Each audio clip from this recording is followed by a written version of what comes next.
Hey, what's going on? Hello, everyone. Fuck you guys doing? What you up to? Happy Saturday. Saturday. No more work week. Oof. Um, the weather fucking sucks here, dude. I don't know. I think it's pretty good. It was okay for a couple days, and then it just got fucking bad. It snowed, and it looks nice out now. No, it looks terrible. There's just snow all over the fuck place. I hate it. I hate it. But whatever, it is what it is. Fucking, what are you guys up to? How you guys been? Tell us how you been. Okay, so this week we're a bit further along in terms of In the Naruto stuff. yeah, in the Naruto stuff. We're Getting through pretty that. much done. We've been prepping stuff. We've been looking at what we've been doing, the projects, and we're like, we could probably liven this up a bit by getting some things. So Yeah, so we I don't added know if some we other should stuff. talk about. We could talk about that. We could say, well, what we're doing is we're just gonna add game footage yeah, to some game footage to some of our videos to the videos that are playing, like just kind of to play it in the background while we're talking. Yeah, Just for something to watch while we're doing it, and obviously relevant game footage. Like, we've talked a lot about Naruto, and so we've been getting some just gameplay footage from Naruto. Yeah, exactly. Some like quality fights and stuff, scenario based stuff. I think My Hero's next, right? Yeah. I wish we could get our hands on a Yu Yu Hakusho game. That would be interesting, but there aren't that many good ones, and they don't really make them anymore. Yeah. You know what we should do? We talked about Magic and Yu-Gi-Oh! In one of our episodes. We should grab footage for both of those too. How do we? Yeah, we'd have to record Magic. I wouldn't mind doing that. Hey, we can do both. Yu-Gi-Oh looks bad. You know what? Actually, I wouldn't mind doing that. Recording like the Yu-Gi-Oh comparison, just like the way that the game's laid out. Yeah. Like, Well, we've got the Yu-Gi-Oh, the one that you just installed on the PlayStation, so we can use that one for footage, and that'd be fine. Yep. So we've got plans. It's all kind of background stuff, unfortunately. So there's not much for us to kind of. yeah, but it's just to up our engagement because it gives you guys something to like at least watch while we're talking. You know. Yeah. When we're not. And then there might be, in the future, we might just start doing a few streams where we actually play games, but we just need to figure out how we're going to do that. And what games we're going to play. Yeah. If you have any suggestions, let us know. Yeah, if you want to see something. We will play games. And, it'll probably be not Elden Ring. Yeah, because everyone's playing Elden Ring. Yeah, we vary on like different types of games. We play a lot of different types of games. Yeah. Probably gonna start with fighting games, but move on to other stuff later on. Yeah, probably a lot of fighting games. I think. Yeah. Might end up just like playing a bunch of different fighting games. Yeah. Which is whatever. Even if we just do opinion video, I think that'd be pretty cool. Just play fighting games and just say what our opinion is about them. Yeah. As we're playing them. On anime fighting games. Games. Well, just all fighting games. Okay. I've got fighting games. I've got Skullgirls on the PlayStation. I've got Skullgirls. Them's fighting herds. Them's fighting herds. Yeah, so we're just putting as much like background stuff together as we can because we're moving closer to starting to do bigger episodes. Yeah. We're gonna start bigger episodes, more editing is going to be involved. Yeah, we just need to get in the rhythm of things. It's not that we're behind on anything. It's honestly just getting all the material because the episode that we're doing is a lot of material. Yeah. We're doing 5 different series, like a comparison of 5 different series tournament arcs, and it's gonna be has some heavy duty shit. Yeah. But other than that, like we're just trying to get all the info together, trying to make sure that we have our scans on point. I'm still trudging through My Hero. Have you made any progress with My a Hero? little bit, but not really. Okay. It's just a hard read. Yeah. And I'm catching a lot of shit because in one of the groups that I'm in, I said it's a bad read. And people are mad at me. That happens. People are also mad at me about saying that Demon Slayer has terrible writing too. But I thought everybody knew that. Yeah. I was always under the impression that people watch Demon Slayer because of the fights art. in the animation. Yeah, like I thought everybody already knew it was a shit anime.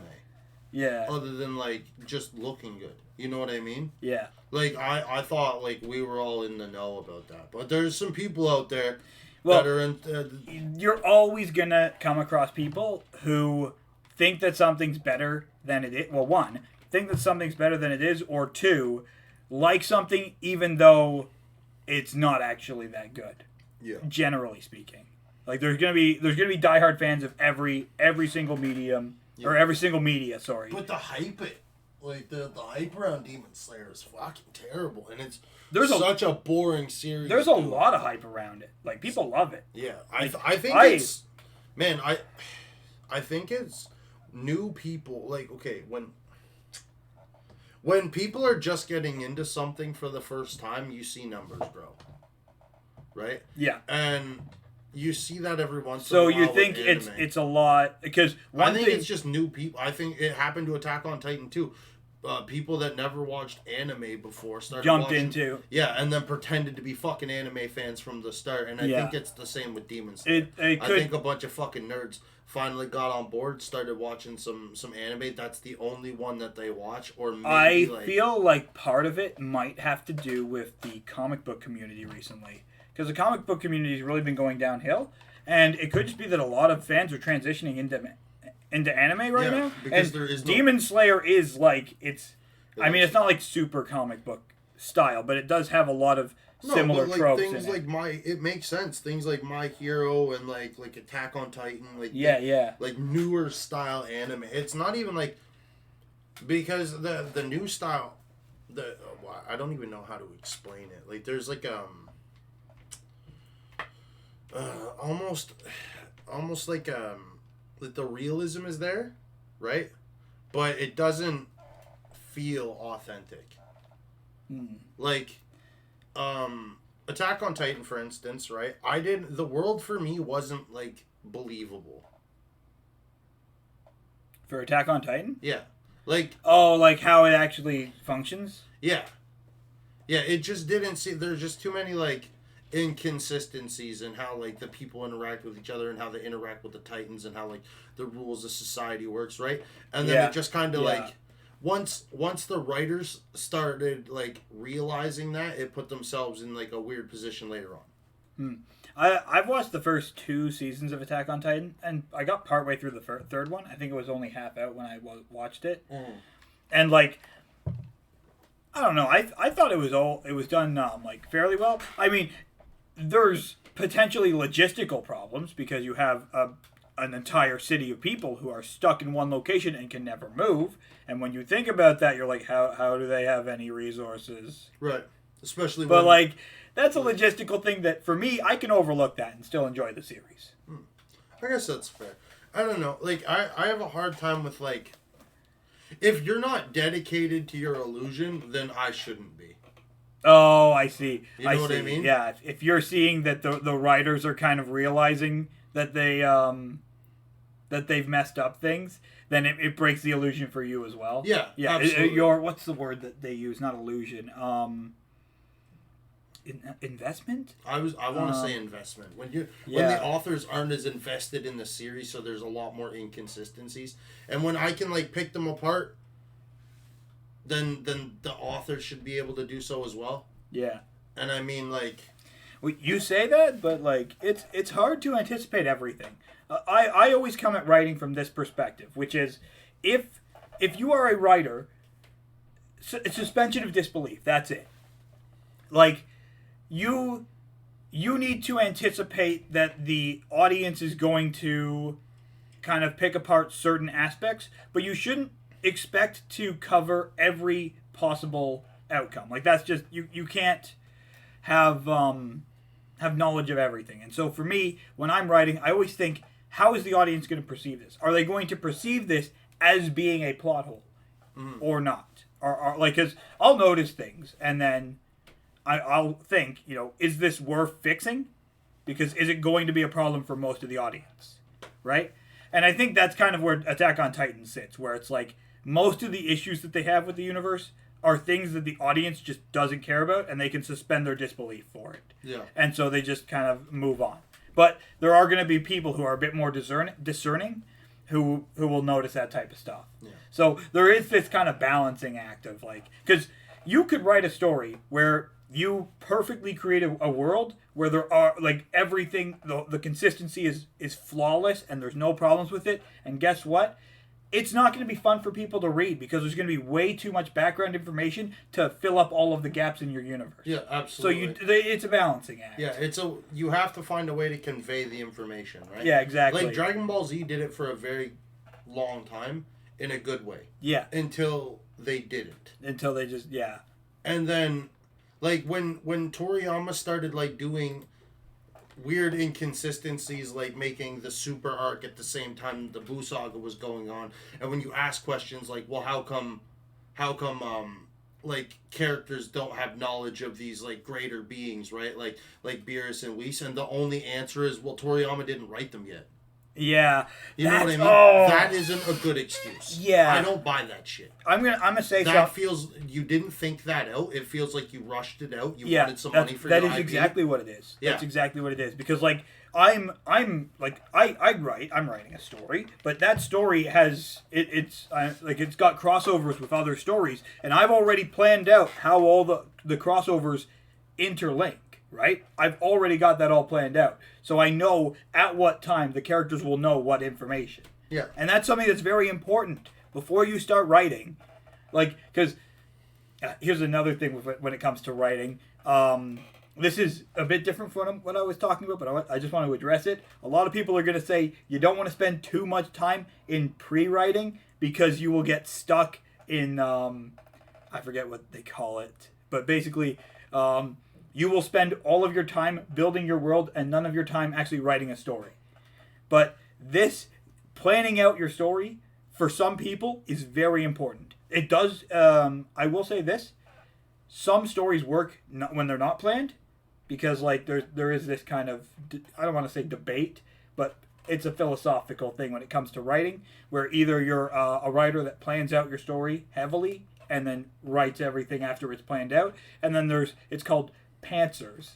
Don't ask me where that term came from. Pantsers. And okay. Pantsers are people who they don't have any plans. They just write. They just go and just write. Yeah. But those stories almost always work way better as dramas, where it's like I have the pre-established characters and I'm just going to go and see where the story goes.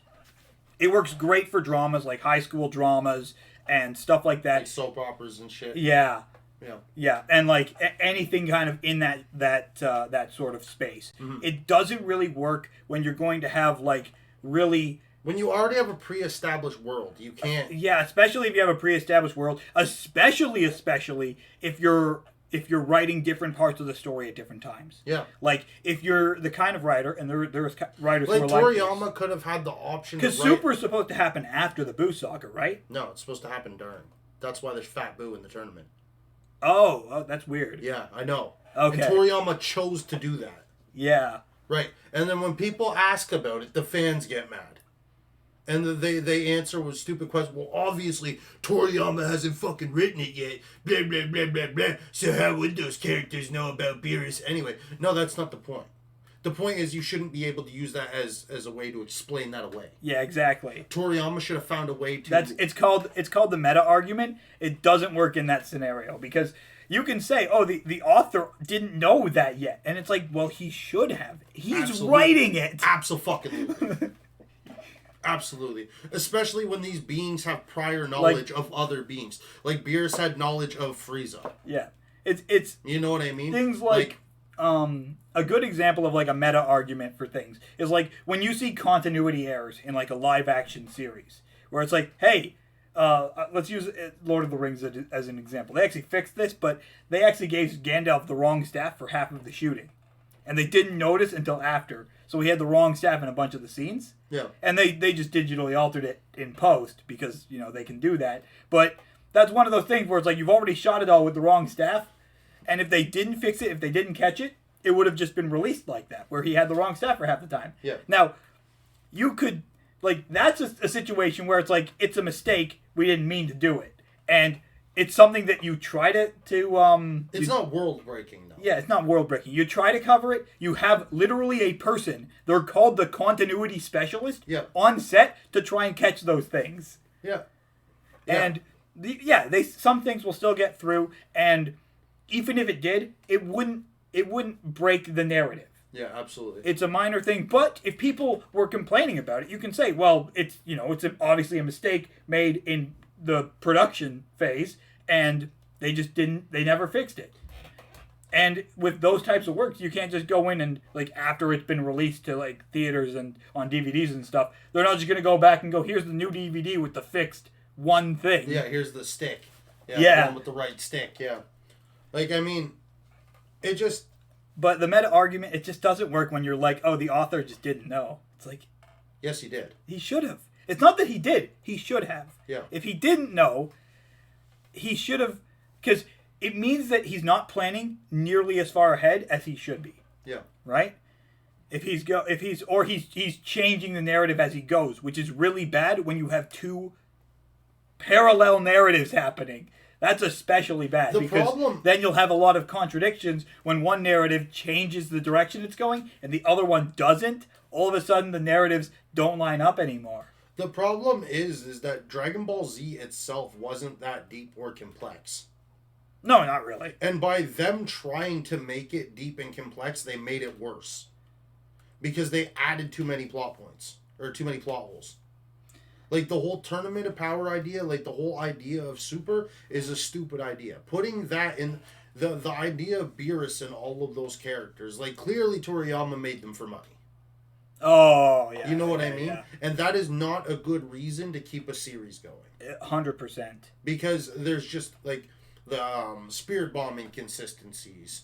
Fucking lore inconsistencies. What is the point in establishing a lore if the next movie, if the author can't answer the questions about the things that he's writing, then he shouldn't be writing them. Kind of sounds like exactly what happened with Star Wars. Yeah, a little bit. Seems like people got their hands, a little deep in the cookie jar and couldn't fucking pull out. I'm going to say a few things about Star Wars just very quickly. J.J. Abrams is good at alluding to stuff, at foreshadowing.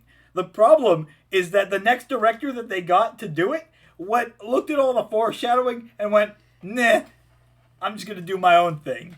And it completely ruined all the foreshadowing that they had in the previous film. Mind you, I didn't think the first film was any good anyways. I really didn't like The Force Awakens, I'm not going to lie. It's I don't know.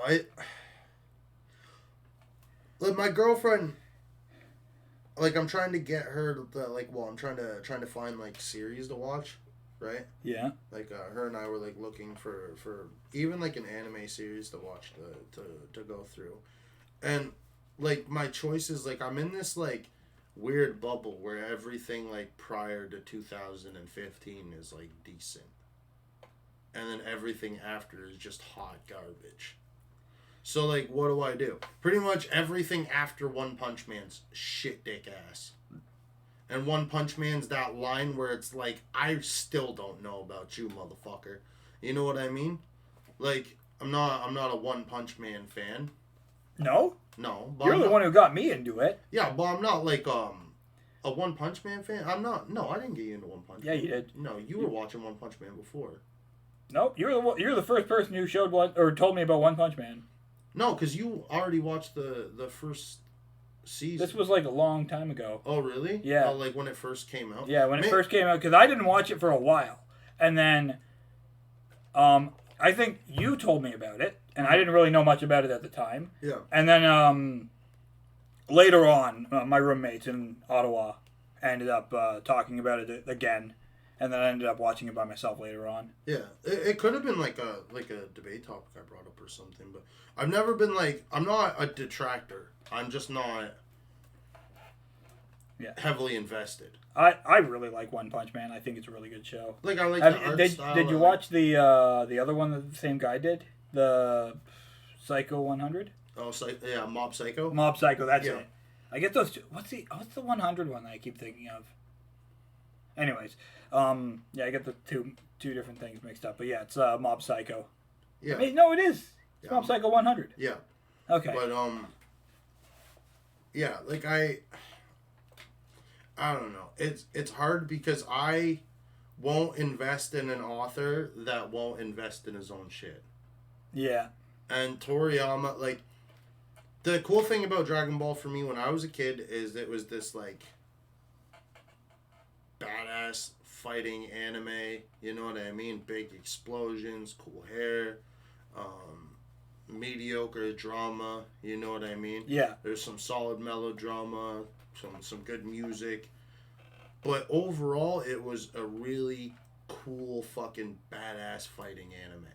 Yeah, I watched a few episodes. A friend was just playing it in the background one day when I was over there, and I'm just like, this is like actually pretty decent. Yeah, you get invested in it, and it's the writing isn't deep, right? Like it's not never meant really to been be deep. Yeah, it's not.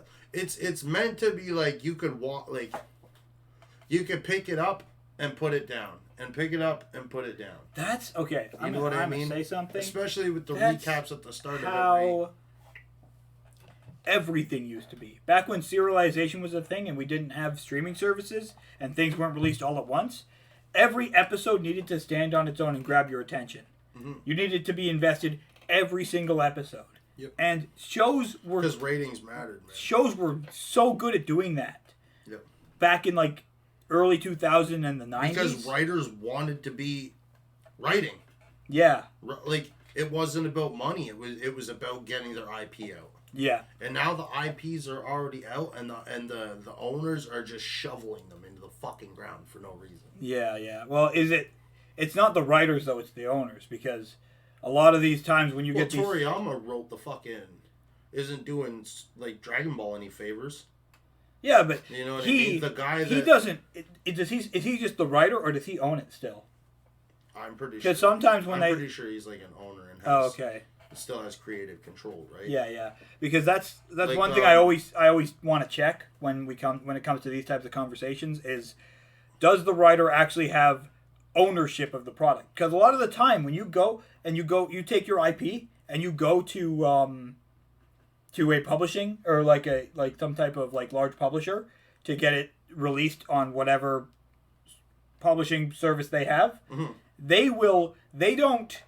Like, the way that the arrangement almost always works is that your product is sold to them. They own it. And then you now work for them as an employee to write that product. Yeah. So, a lot of the time, the writer loses ownership. And so, if your thing becomes super successful, the owners will just get you to keep writing it. Because they now have financial incentive to keep you writing whatever it is you were writing. Mm-hmm. This happens for books, anime, manga, comics, every industry you can think of. It even happens in cartoons. I literally watched a video about it's called Dasuna. It's a YouTube. Well, it wasn't a YouTube series, but it was a series, an animated cartoon made by a YouTuber that he was trying to sell to a streaming service, and they ended up not being able to sell it. So he just put up the premiere for free on YouTube. Okay. Which is, it's kind of sad because like he spent the last 6 years working on it, and just it didn't sell, and they can't afford to do the series without getting crowdfunded or like. Well, he really doesn't want to go through crowdfunding for some reason.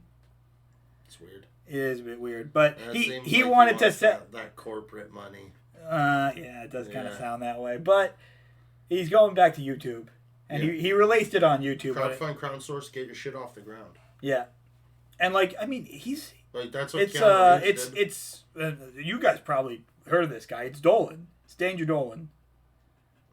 Australian guy. He he started doing just like top 10 lists on YouTube, but then he switched to doing like these kind of pseudo like informational comedy videos. Okay. With like just kind of static characters, like animated or like drawn characters, I should say. They're not really animated.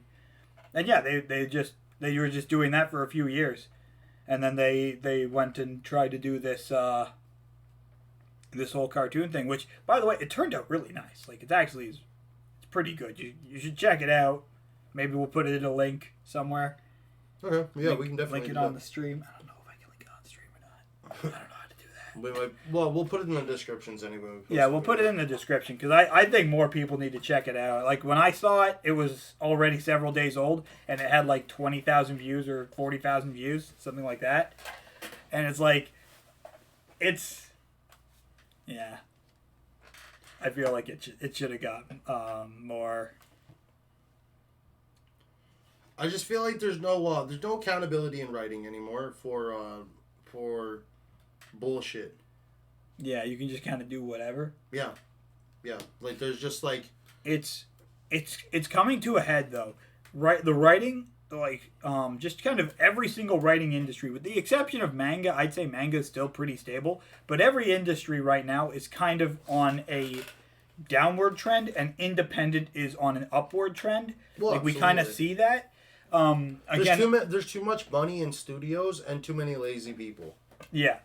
And there's too much money going to people that don't want to do their jobs. And there's too many independent people who are actually releasing content that's almost on the same level as actual studios. Well, it's funny that like Jawbreakers is selling more copies right now per issue than most Marvel and fucking DC offloads. Yeah. And that's stupid. I don't even want to talk about how bad Berserkers competing with Batman now. Like Batman. I don't even know what Berserker is. The independent Keanu Reeves comic that came out. Really? Yeah, is like competing with Batman issues. Not like not fucking not the like primary ones. Not like Dark Metal Batman. And shit, but like offshoot Batman's like the Bat family and stuff. It's competing with them. Like independents are making waves, and like I said, Jawbreakers is a fucking hit. Everybody's loving it. Yeah. It's manga and independent comics that are doing okay right now because the market for comic books is just super saturated. Yeah. Nobody gives a fuck about gay Superman. Straight up. Yeah. Like that, like, man, coming from a comic book fan, bro, like, inclusivity's been there. Like, Stan Lee himself made it abundantly clear multiple fucking times, man. Multiple times. He wanted heroes, he wanted Marvel heroes to emulate the everyday struggle, but he didn't want to throw politics in your fucking face. Yeah. That's where you lose people. Because absolutely. It's one of those things where if you throw a character in that is of some type of, let's say either it's whether it's a girl, whether they're gay, or whether they're whatever, you create a new character, and that character just has interesting, meaningful stories that are meaningful to that person, then that's fine. It's when you take that character and you make what they are the sole reason for why they exist. It's straight up. You know, it's like Superman's gay, so he has to be an activist because he's gay. You know, it's Superman not even the can activism. solve those fucking problems with his powers. He doesn't need to protest. Yeah, it's not even the activism that's the problem. It's the fact that Superman isn't gay because you have a reason for having a gay Superman. Superman is gay because you want to have a gay Superman. Yeah. You know? No, 100%. There's like no other legitimate reason for it. And this is I'm gonna say this. Some people are gonna get stupid mad at me for saying this, but there is a specific reason why there are no gay characters in Hybrids, and it has nothing to do with me not liking gay people. It is purely because there is no need for a gay character in the series. Yeah. There's just no need for it. I actually had a gay character, and I took him out because I ended up completely changing that character. And I'm like, well, he doesn't need to be gay anymore. Because narratively, you like the new wave of people. If you have a gay character, that is their identity. Yeah. They will pigeonhole them to that fucking identity. I see. You have no idea how many boards I will look, and people will say, "Hey, I'm looking at. I want to know how to like advice for making a character." And you know what? Everyone will tell you, don't just say that your character's gay and call it a character trait, because it's not. It's not. Yeah. It's not a defining trait. Your character is not different because they're gay. I mean, maybe it might affect certain things. It's important to know what sexuality it is, your character is, but that does not define the character. Like, that, a character being gay doesn't tell me if they're shy or if they're outgoing, if they enjoy playing board games, or if they enjoy, like, doing physical activity, if they're athletic, or, all these things. Do you like to read? I'm gay. Oh, okay. Right on. That cleared that up for me. Yeah, it's like, it tells you so little about the character. Yeah. And it shows how little tact the writers have. Yeah, exactly. Now, mind you, I see this. I'm on a lot of, like, kind of lower. I don't want to say lower tier, but lower tier.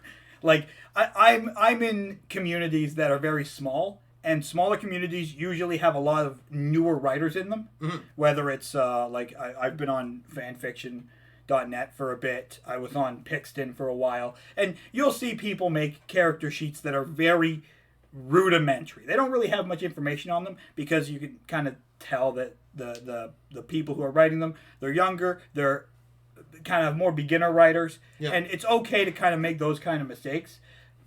But I wouldn't really call it a mistake, but it's more of a what's the word I'm looking for? They like they're not being as detailed with their character development as they should be. Yeah. Right? And you see that mistake a lot, but the problem is that we like seeing those on, like, beginner boards where people are just starting writing, that's fine. But when you start seeing that same problem happen in industry standard stuff like Superman, and like Iceman. Yeah. Iceman was gay. Well, Iceman's still gay, I'm pretty sure. The Jedi, what was that? The Old Republic?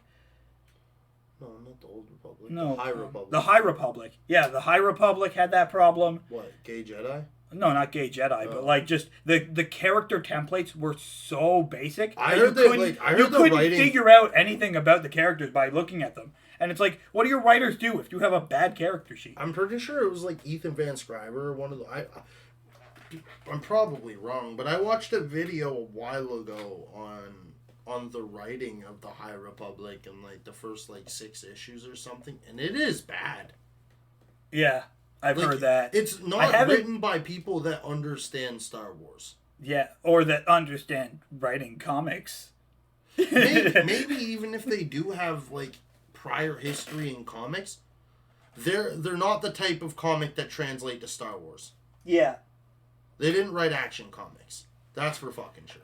Yeah, actually, that's another thing. People are trying to push for drama. Like with the Bat... was it the Bat Family one? Where they put it instead of putting it out as a comic, they put it on Webtoons. Oh, gross. Yeah. And it's like, Webtoons is... Like, I'm not bashing Webtoons. Webtoons has a reason to exist. But its reason to exist is like... It's saturated content. No, it's not saturated. It's drama content. It's people go to Webtoons because they want to just read about a bunch of characters who are at high school and struggling with being at high school. Or they want to read about characters who are just having a bad relationship or whatever it might be, Oh, it's like not slice of life stuff? It's like slice of life stuff. Oh. It's just like general drama content. Fuck Fruit Basket. It's like it's like the Archie comic type stuff.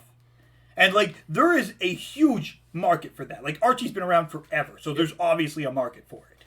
And it has its place. But why are you trying to put superheroes into that, Taking superheroes and then going, okay, we're going to take those characters and put them in a slice of life comic, you're not targeting the same audience anymore. No, straight Do up. the slice of life people care about these superheroes? And do the superheroes care about hearing what Bruce Wayne does on his off days? Yeah, no, I don't give a fuck. Exactly. I don't give a fuck about Bruce Wayne's spa day. Yeah. I really don't give a shit. I want to see Batman super sleuthing. I want to see Superman punching Doomsday in his motherfucking chest. That's the thing is... There's memes going around that Superman left Earth because his son's too gay. You understand? That's how bad things are. Because Superman isn't on Earth anymore. He's on Warworld. Like, Black Superman was explaining it to me. But I was asking him because I saw a meme. I was like, mans are saying Soup's left because his kid's gay. Is that true? And he's like, that's not true, but that's a hilarious meme. Okay. But yeah, like that's like a thing going around. Like Superman left Earth because his kid's gay. It's horrible. Horrible, right? Yeah. Yeah. And like that, like when you choose to divide a fan base, just look at the number of like equations are like one of those things you should learn early on. And if you're gonna divide a fucking fan base, the side that's usually going first is always gonna be the majority. With current politics, yeah. Yeah, currently, like, in terms of, like, media and stuff, it's always the majority that gets alienated. Like, look at the Star Wars fans. So, Star Wars fans got beaten to a point where they're like, here, have your garbage. Yeah. And now there are no Star Wars fans. There are people that say there are, but they're, like, the camaraderie that was there before, we always called each other faggots and stuff, but now we don't even engage. Yeah. Yeah, now we're like, Disney's trash. That's it. Have that. Yeah. Because there's nothing to talk about for us. Yeah. Because we had these conversations all before. We rehashed 1, 2, and 3. We rehashed 4, 5, and 6. And none of us give a fuck about Mando. So and the Boba Fett stuff and Obi-Wan shit. You know what I mean? It's too little, too late. Yeah. You're pandering to a fan base that already left. It's one of those things. Well, first thing, yes, you're pandering to a fan base that already left. 2, I'm surprised, like, if Mandalorian didn't, like, I say this, I said it before, I'll say it again, if Mandalorian didn't release when it did, if something else came out first, there would be no Star Wars fans anymore. Mandalorian is the only reason that people still watch Star Wars. Yeah, that's reasonable. That is reasonable. Because after watching the ninth movie, I came out of that and I'm like, okay, I probably will not watch any more Star Wars films after this. And guess what? Disney knows that. They didn't release anymore. Yeah. No. Even threatened to canonize all They knew that ended the series. Yeah. Like that it was, and it wasn't like, oh, we have a good conclusive end to the series now. It's like, oh, we messed up so bad that everyone doesn't want to watch our shows anymore. Yeah, no one wants to talk to us. No one wants to. And now they're like, well, if we can't make any more movies, let's just try and do alternative media. They moved to comics. They moved to writing books. They moved to, trying to release Star Wars games. And Disney shows. Now, to be fair, actually, apparently there was a really good Star Wars game that came out recently. I haven't heard of any.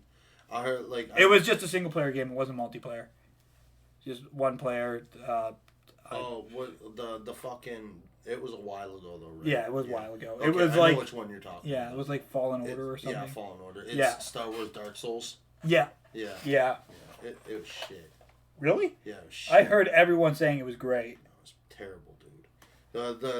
The lightsabers, like when you're using the lightsabers, like you're hitting things with the lightsaber, like in order to okay, when you hit something with a lightsaber, you cut the fucking thing in half. Whatever you hit, right? So you just bounce your lightsaber off stormtroopers and stuff.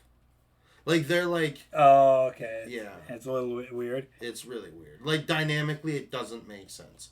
Like, the fights go on too long for you being a guy with a lightsaber. Okay, I'm going to say something, and this is going to sound stupid. I blame that on Assassin's Creed. I don't. I blame that on Dark Souls. Because everybody wanted to be Dark Souls. But it's not a bad thing. But the games that don't do that right are terrible. Like the Fallen Order game was shit.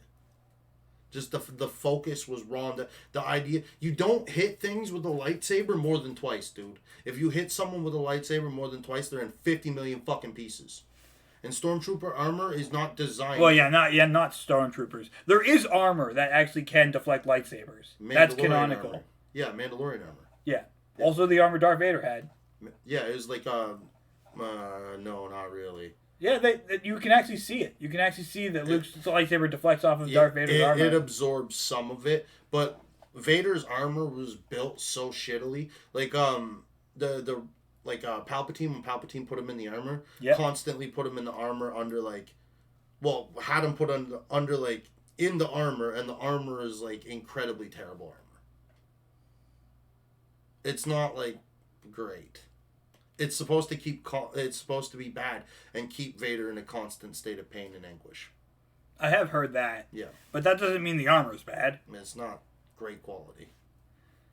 I'll have to check that because I'm pretty sure it was... His helmet is. His helmet's super durable. You can't just rip his head off unless you go at the neck. But, his armor's, it's not as heavy as Mandalorian plate, but it's more durable than your fucking average vest and shit. He's not taking lightsaber blows all day. Well, yeah, okay. But a couple will bounce off him. But a Mandalorian plate, you can exchange. You can exchange lightsabers. Yeah. That shit is heavy duty. Mm-hmm. In the old Knights of the Old Republic games, you could fucking put Mandalorian plate on and run around with lightsabers. And it was kind of busted. Okay. But Vader's armor is durable. It's just not S tier durable. It's not great quality armor. Nobody in the Empire had great quality anything. Okay. Just yeah, I'll have to look into that because I didn't hear anyone saying that it was a bad game. Really? Yeah. Oh, game reviewers ripped it the fuck apart. Donkey? No. Oh, okay. Yeah. No. Yeah. Yeah, game reviewers, people that actually I don't know.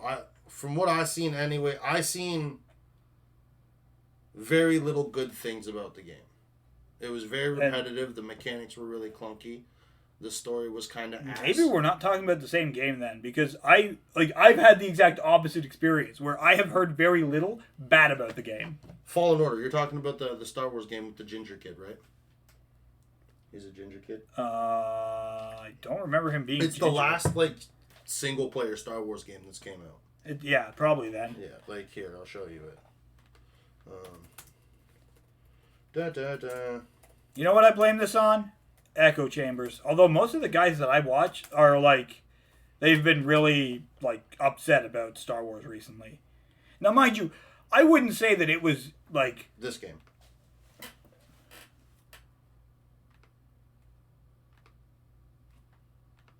This is Fallen Order. Oh, okay, yeah. Yeah, this game is terrible. Straight up terrible. Under no circumstances do you hit any humanoid with a lightsaber more than twice. It's a stupid concept. Yeah, but it's a game. Yeah, no, I understand that. But fix it so your enemies aren't you know what I mean? I shouldn't be hitting things with a lightsaber more than twice. And it, the decapitations on the wall, I'm gonna say something, and this comes back to the meta argument. Not decapitations. Think about it from a gameplay perspective. If you make it so that you can beat every enemy in the game with 1 or 2 hits, is the game fun anymore? Because you have to when you're making a game. No, but okay, so take Star Wars Force Unleashed. Right? Yeah. Okay, so that game had a really good way of making enemies, right? Some enemies went down 1 or 2 swats of the lightsaber, right? There was built-in functions when you hit people, amputations, you would just cut limbs off and shit, right? And this was on PS3. Yeah. Right? This was done before in a way that was yeah, but even in that game, you still had to hit people multiple times before you could actually use finishers and stuff to cut their limbs off. No, you didn't. In Force Unleashed? Yeah. No, you just fucking swing your saber and you just cut them in half, dude. Stormtroopers, if you're just swinging at fucking stormtroopers and stuff, you just rip them in half. I'll have to check it. Especially Force Unleashed 2, bro. The animations got so much cleaner, and you just ripping fucking stormtroopers in half. Yeah, like it's they did it so much better, and that's why like Fallen Order looked like shit, because they wanted to do. They wanted to make it look good, right? And they made it look good. Like the world looks cool, but the enemies are repetitive. It's not like the lightsabers are ineffective. It doesn't feel like you have a lightsaber. It feels like a generic stick, because it doesn't matter. Doesn't matter. Like you're just fucking hitting somebody with a stick until you trigger an animation, then you cut something off. That's not how lightsabers work. You hit something and something comes off, or they die. You know what I mean? Understand? It's like I let that shit slide with like the Old Republic, because the style of game is an RPG based game. Yeah. Right? It's not meant to be like the combat is meant to take a little bit longer, I guess. Yeah. But even then, like from my perspective, as like I've done game development in the past, and I'm looking at it from a gameplay perspective. I haven't played the game, so I don't really have context as to what the fighting is like in the game. Yeah. But whenever it comes to criticizing like that type of stuff, where it's like, oh, it doesn't feel like this fits in with the universe. It's like, yeah, but I mean, like I played Elden Ring. Yes, yesterday I played Elden Ring, and I noticed something I didn't like immediately. But I'm like, well, I mean, I understand why they didn't do it. And I was fighting a giant, and I had a big sweeping swing like that went like, it was horizontal swing with like a big sword. And I hit his one leg, and I didn't hit the second leg, because the swing only has one attack animation. Hit for the attack. You hit the enemy once. You don't hit the enemy twice if it goes through two colliders. Mm-hmm. And I'm like, the reason they did that is because they didn't want people to abuse that mechanic. Right? And so you always have Well, that's just always been Well, it doesn't matter if it's always been a thing or not. The important thing is that it's a gameplay mechanic. Yeah. It doesn't make sense in universe, but it does make sense when you think about it as a game. And so that's where I'm coming at it from this argument, where it's like, is the lightsaber ineffective because they didn't understand the lightsaber, or is the lightsaber ineffective because they needed the game to be fun? And I would need to play the game to figure that out. Yeah. Because I haven't played the game, so I don't know if it still would have been fun if you're like one and two shotting every enemy in the game, right? I mean, it depends on the pace that you want to set the game at. Exactly. Because, like I said, like the Force Unleashed 2 has like the Force Unleashed games has a way of doing that, where like fodder enemies go down and then other enemies don't. Yeah, exactly, and that's what I was saying. Like there are enemies that you have to swing multiple times to kill them. Yeah, but they're like bigger. Yeah, they'd be bigger. Yeah, they're like bigger enemies. And shit. Yeah, like right. You're never in a situation with a humanoid that doesn't have like the Force or like a lightsaber, where you can't just rip them in half. Mm-hmm. And you shouldn't be in that position in a Star Wars game. Yeah. You know, especially one that's like next gen, especially one that's like got updated graphics and shit. Like it's supposed to be like a new style of Star Wars. Just go all the way with it. You know what I mean? Add the amputations. Oh yeah. Was there no amputations? There was, but they're triggered. Oh, okay. And you see my point? I see that being a problem, because that's actually a good point, because amputations in games is something that we can do. Other games have done it, where you can slice an enemy in a certain direction, and they get cut in that direction. And if you do that in a Star Wars game, that'd be amazing. So not doing it, I could see why that would be annoying. Especially when they did it before. Yeah, exactly. Exactly, they did do it before. And then, mind you, what was it? Oh my goodness, I'm so bad with these game names. They all sound the same. At The Force Awakens? The Force Awakens. With The Force Awakens, like, it was, the cuts were limited. You couldn't just cut anyone in any direction. You had to cut them in, like, certain places. Well, like you're throwing fucking combos, right? And like Yeah. if you're throwing like a lightsaber combo, a guy's fucking leg will come off. Yeah. Or like his head will come off. Or his arm will come off. But the thing is, even since then, like it's like we figured this out a while ago. We did it with Raiden. Yeah. The Raiden game, like you could cut people in any direction in that game. Yeah. Like and so yeah, there's not really an excuse for not having that type of mechanic in the game, except especially with a lightsaber. Yeah. And that is my problem. A lightsaber is a ridiculous weapon. Like the concept of a lightsaber is a ridiculous weapon. Yeah. And amputations are going to be a fucking thing that happen. Mm-hmm. And it shouldn't be one of those things where you like. It's all scripted. Yeah, exactly. It's like No More Heroes did it too. I don't think I played No More Heroes. No? Is that the game with the flying monkey? What? Are they animals in No More Heroes? Nope. No More Heroes is the thing with the guy. It's just like a series of boss fights, basically. Oh. But it was on the Wii, and it used a lot of motion controls with the slicing. Oh. But you could slice people's limbs off and stuff. It was kind of scripted. But it was scripted in a way that made it feel like you were in control of it. Because what it would do is it would show you slice left. And you'd slice left and it would cut up the person. And then you'd slice down. And I see. Yeah. That was pretty cool. Like I guess the Force Unleashed came out around the same time. So it kind of had that same mechanic. Sure the Force Unleashed had a Wii game. It did. It did have a Wii game. That's the one I played. Yeah. Actually, you know what? The Wii one, I don't know if all of them had it. I think it was the Wii one had a multiplayer mode. Yep. Where you could just duel as whoever the fuck you wanted. Yep. There was just everybody. There was like Mara Jade, fucking Luke. They had weird characters in it. Now, mind you, everybody. You're thinking about the Force Unleashed 2. Is that Force Unleashed 2? I don't think the first one had Luke. The first one had Darth Vader. The first one had a multiplayer mode? Yeah, I'm pretty sure. Oh, really? I don't think I played the Force Unleashed 2. I think I only played the first one. Oh, I thought only the second one had maybe I'm wrong about that. No, it's been a while. Honestly, I remember Revenge of the Sith. That had a really good multiplayer mode when I was in a group home. Revenge of the Sith? Yeah. They had there was a PS3 game or a PS2 game, one of the two. Yeah. And there was a multiplayer mode, and when I was a kid, me and the group home kids, like when I was in a group home, me and the group home kids used to fucking ante up allowances on Star Wars. So I know we're talking about a lot of Star Wars games. Let's talk about the best Star Wars game. Lego Star Wars. Let's not.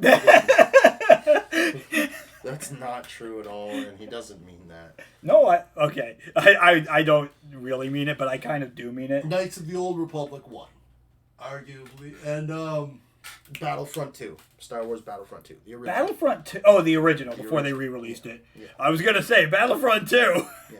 I'm not a huge fan of Knights of the Old Republic 2. I played it. I wasn't a huge fan of it. Man. I found it kind of short. Lego Star Wars. Lego Star Wars all the way. To be fair, though, it's because of the type of person I am. I'm a completionist, and I like collectathons, okay? Sue me. Okay, that's what Lego Star Wars is. That's reasonable, dude. That is reasonable.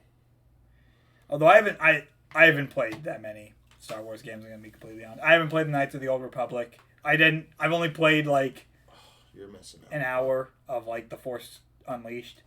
I haven't played any of the new games. I haven't played the Battlefront games. I love the lightsaber combat in the new Battlefront games. Yeah, really? Yeah. Palpatine is fucking stupid. I mean, he doesn't have a lightsaber, but he's stupid. He just jumps up, fries the fuck out of people.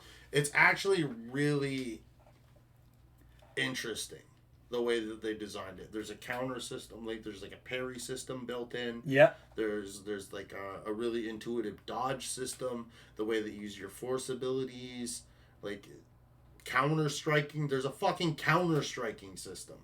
Okay. Yeah, it's actually pretty. It's deep without being too deep. Yeah, it's unfortunate that the games were completely destroyed by having terrible monetization.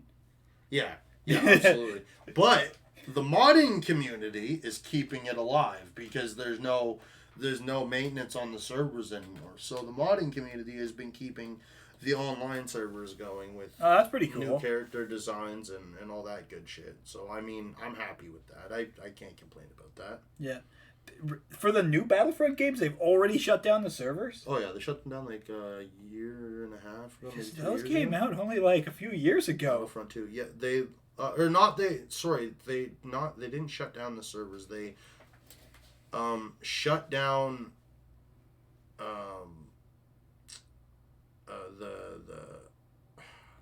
support. They shut down support. Oh, yeah. So the servers are still up, but they're not maintaining them anymore. Yeah, they're not maintaining them anymore. So there's no server updates.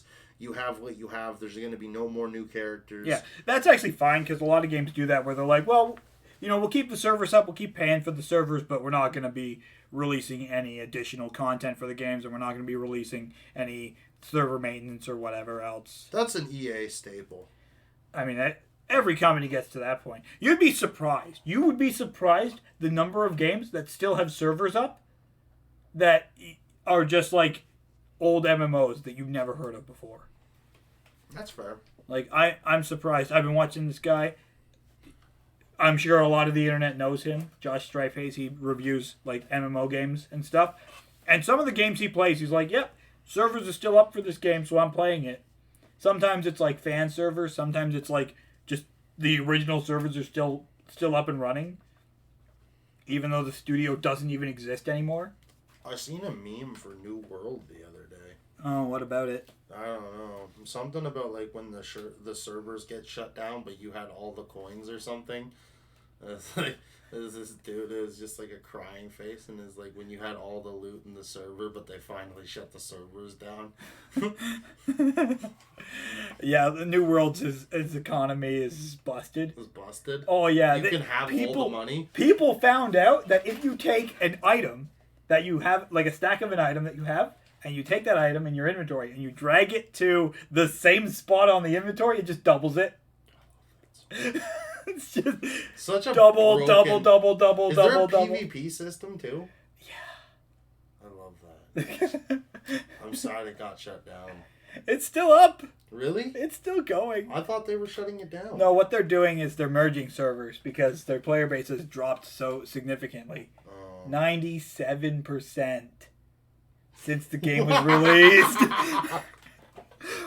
It's like 9 guys playing it. Well, no, they started at 1 million. They're down to 30,000. They're all YouTubers. They're all YouTubers. 1 million YouTubers played the game. No, 30,000 YouTubers left. That's it. That's fucking it. Oh man. It's. I mean, a lot of people said it was a great game. It was the what is it called? The oh my goodness, we were just talking about this earlier in the episode. Demon Slayer. It was the Demon Slayer of video games. It looked amazing. It had a great feel to it. The mechanics were shallow, and the story was poo. And everybody just wanted to hype it. Yeah. It looked so good, though. Like, it almost looks better than Elden Ring.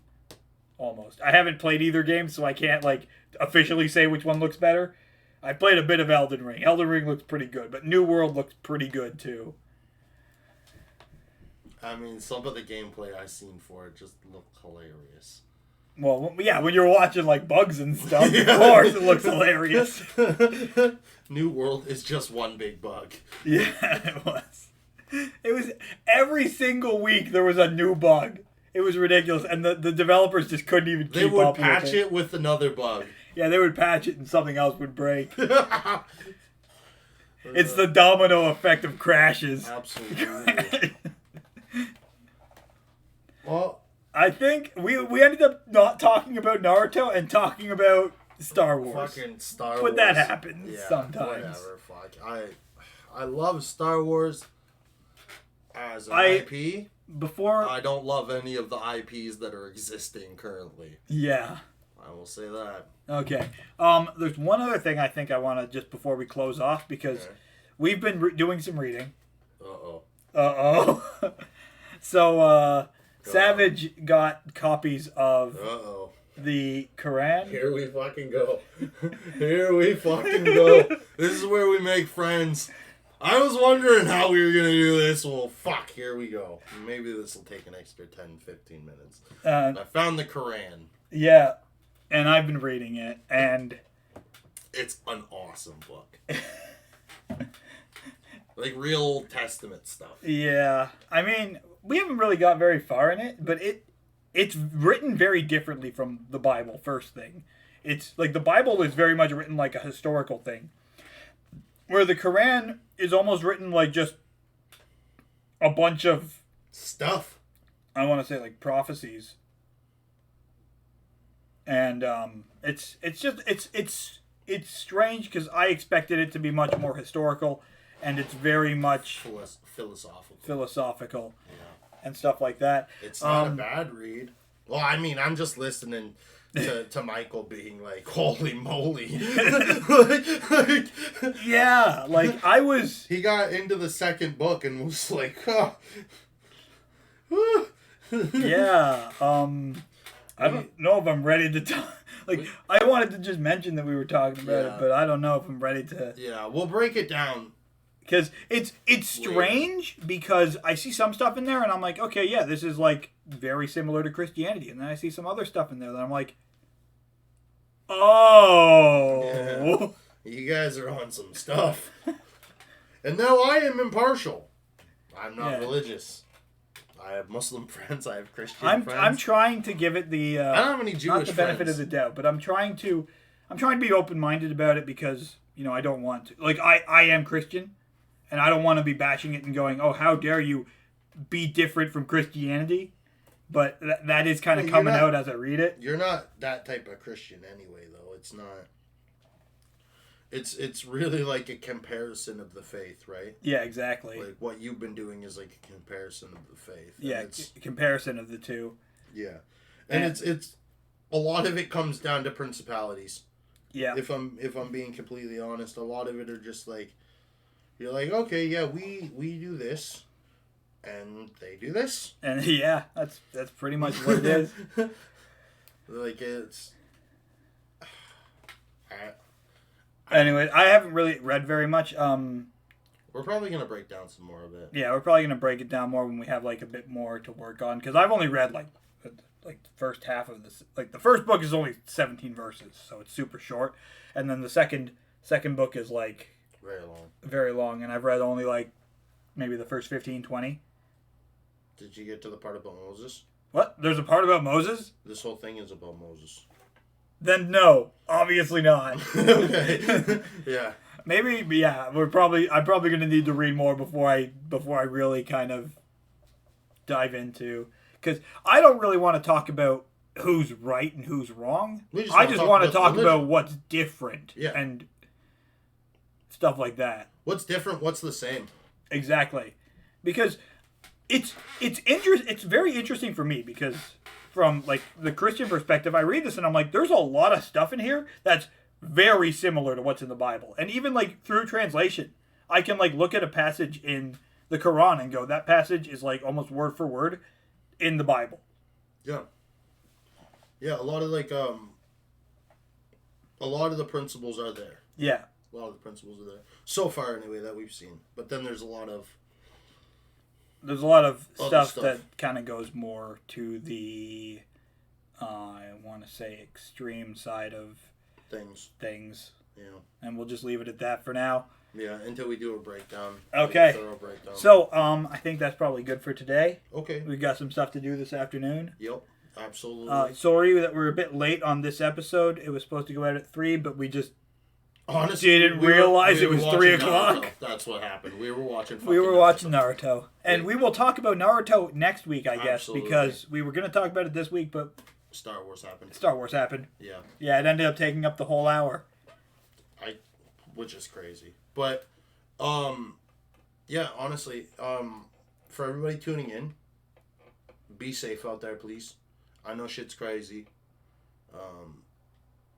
If anybody's listening from Poland, practice your aim. Okay. We love you. We love all of you. Everybody. Every single fucking person.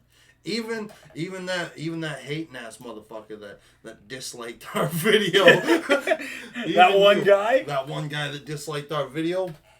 I got love for you, homie. Yeah. I love to you, homie. And you know what? When we make it big, we'll send your ass a t-shirt. How about that? Keep disliking. If we ever don't do that. But don't do that. But I mean, like, you know what I mean? But we love you. We love all of you. And thank you for coming and having a slice of savage pie with us. Yes. Thank you. Hope to see you next week. Tune in.